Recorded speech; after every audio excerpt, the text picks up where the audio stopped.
Meus amigos, está aberta a temporada oficial do fulano joga vôlei, fulano não sei o quê. Não, ninguém joga vôlei. Quer dizer, os jogadores de vôlei jogam vôlei. Os de futebol jogam futebol. E nem todos estão na seleção do campeonato. Nunca pensei em ser perfeito, mas vou correr pelo direito.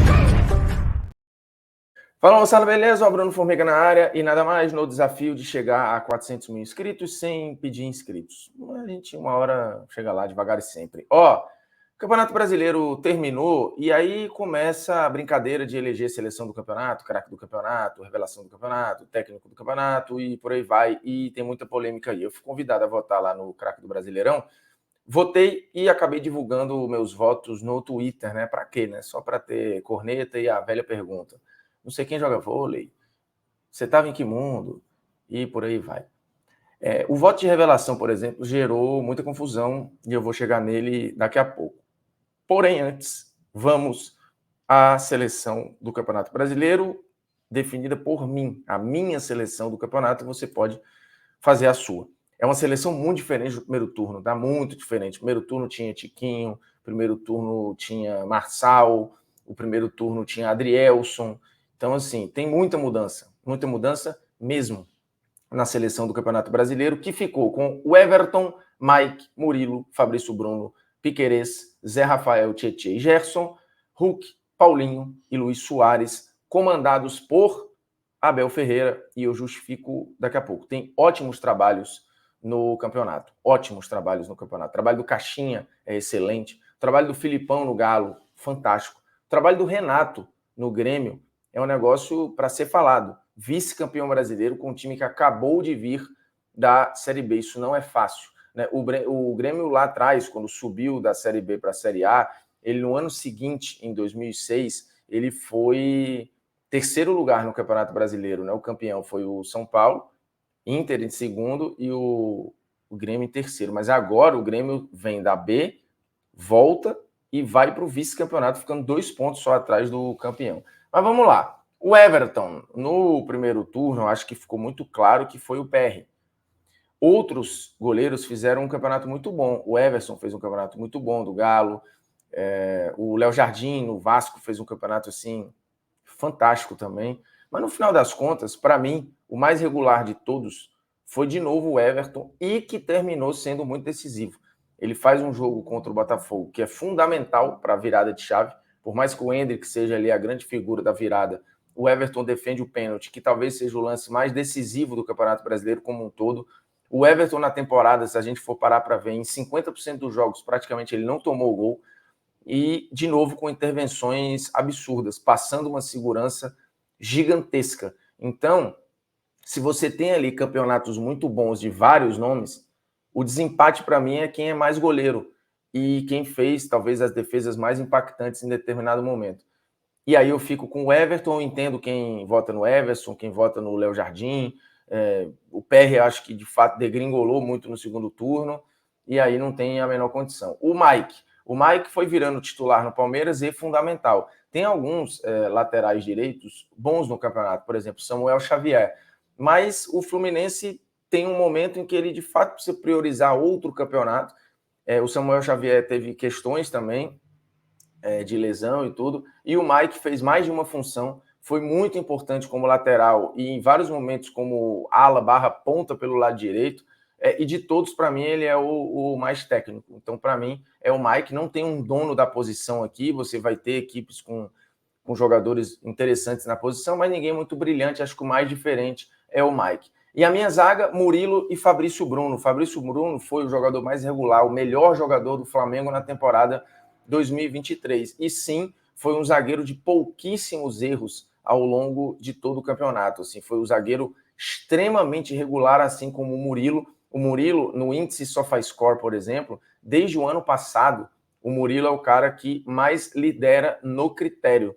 O Murilo é, segundo os índices do SofaScore, o melhor zagueiro do Campeonato Brasileiro desde o ano passado. Então, assim, são 2 anos seguidos com um rendimento fantástico. E por falar no SofaScore, eu vou deixar aqui a tarjinha com o QR Code e lá embaixo na descrição do vídeo o link para facilitar, aí você escolhe por onde vai, para você baixar 100% de graça o melhor e mais rápido aplicativo de placar do planeta, tá? É tempo real, é estatística, é mapa de ação, é mapa de movimentação do time, que é diferente do mapa de ação individual de cada jogador, tem comparativo entre jogador, comparativo entre time, tem as agendas, tem tabela, tem tudo, inclusive dados históricos, portanto o SofaScore, para quem gosta, é o melhor aplicativo disparado e é o mais antigo parceiro desse canal. Portanto, o QR Code está aqui embaixo e o link na descrição do vídeo tem o link para você baixar, beleza? Fabrício Bruno e Murilo. O Gustavo Gomes fez um campeonato abaixo da sua capacidade. O primeiro turno do Adrielson foi maravilhoso. O segundo turno claramente caiu. A mesma coisa vale para o Cuesta. Você tem outros nomes, né? O Galo apresentou também figuras bem interessantes para a zaga, mas eu acho que os mais constantes aqui foram Murilo e Fabrício Bruno. Murilo, inclusive, com gols bem relevantes no Palmeiras. Piquerez vai ganhar pela regularidade. Você pode aqui entender o Arana ficou um bom tempo fora. O Arana volta e é importante, mas o campeonato do Piquerez é mais constante. Juninho Capixaba, do Red Bull Bragantino, primeiro turno excelente, poderia ser um voto, mas claramente há uma derrocada na reta final, não só dele, mas do Red Bull como um todo. E o Piquerez se mantendo ali, um jogador de pouquíssimos erros, um lateral extremamente correto. Se nós formos fazer um balanço, o Piquerez é o lateral mais equilibrado do futebol brasileiro do ponto de vista ofensivo e defensivo. Primeiro volante, o melhor primeiro volante do Brasil, para mim, é o André. Mas no Campeonato Brasileiro foi o Zé Rafael, que é impactante o que fez na temporada. Ele originalmente não é dessa função, ele foi colocado lá desde o Paulista e faz um trabalho muito correto, entregando, inclusive, para esse Palmeiras, uma facilidade de construção e de saída de bola incríveis. Então, o campeonato do Zé Rafael, para mim, é mais marcante, impactante e melhor que o do André, porque aí cai na mesma questão do foco que em vários momentos o Fluminense não teve no Campeonato Brasileiro. Tietê e Gerson, os meio-campistas que completam esse setor. O Gerson faz o segundo turno muito bom, ainda nas mãos do Sampaoli, tem momentos bem interessantes, e com o Tite há uma constância, uma consolidação bem interessante. O Gerson, que terminou o campeonato como um dos jogadores com mais passes para gol, né? Ele não termina como o líder em assistências, mas no Flamengo, por exemplo, ele foi o líder em passes para gol, pisando muito na área, sendo mais agressivo até do que versões anteriores do Gerson no próprio Flamengo. Então o Gerson acho que tomou a dianteira. Tem outros candidatos aí, por exemplo, o Veiga poderia estar? Poderia. Inclusive, no índice SofaScore, ele tem a maior nota do campeonato. Porém, em relação à expectativa e realidade, jogos que ele decidiu, jogos em que de fato ele foi protagonista, para mim, o Veiga esteve abaixo do que é o Veiga ideal, como, por exemplo, o Arrascaeta esteve abaixo do que é o Arrascaeta ideal. Então, são caras, obviamente, mais talentosos, são meias melhores, porém, que nesta temporada estiveram abaixo. O Veiga teve um momento de muita crítica ao longo do ano. O Gerson também no primeiro turno, mas no segundo turno acho que ele dá uma virada interessante. E o Tietê foi o único jogador do Botafogo que acho que manteve o rendimento de um turno para o outro. O torcedor acho que pode olhar para o Tietê e entender que foi representado por ele, assim, um cara que não baixou a cabeça em momento nenhum, que se entregou o tempo inteiro, precisou fazer mais de um papel, mas sempre muito importante. E um ataque extremamente poderoso com Hulk, Paulinho e Luizito Soares. Aqui, inclusive, tem uma briga boa para melhor jogador do campeonato. Paulinho, artilheiro do campeonato com 20 gols, a temporada mais goleadora da carreira, jogando de segundo atacante. O Filipão, em algum momento, tirou ali o Paulinho de perto do gol e foi um momento em que o Galo sentiu muito isso, o Paulinho também, mas, no geral, o campeonato do Paulinho, olhando os dois turnos, ele é muito poderoso, né? Ele manteve um nível de atuação muito alto, variando os gols muito decisivos, e se o Galo em algum momento sonhou com o título, se deve muito ao Paulinho e ao Hulk, que também fez um segundo turno estrondoso, né? O Hulk, é impressionante a quantidade de gols que ele se envolveu, né? 15 gols, 11 assistências, assim, um campeonato de novo de altíssimo nível do Hulk. E o Luiz Soares dispensa apresentações, vice-campeão e vice-artilheiro do campeonato.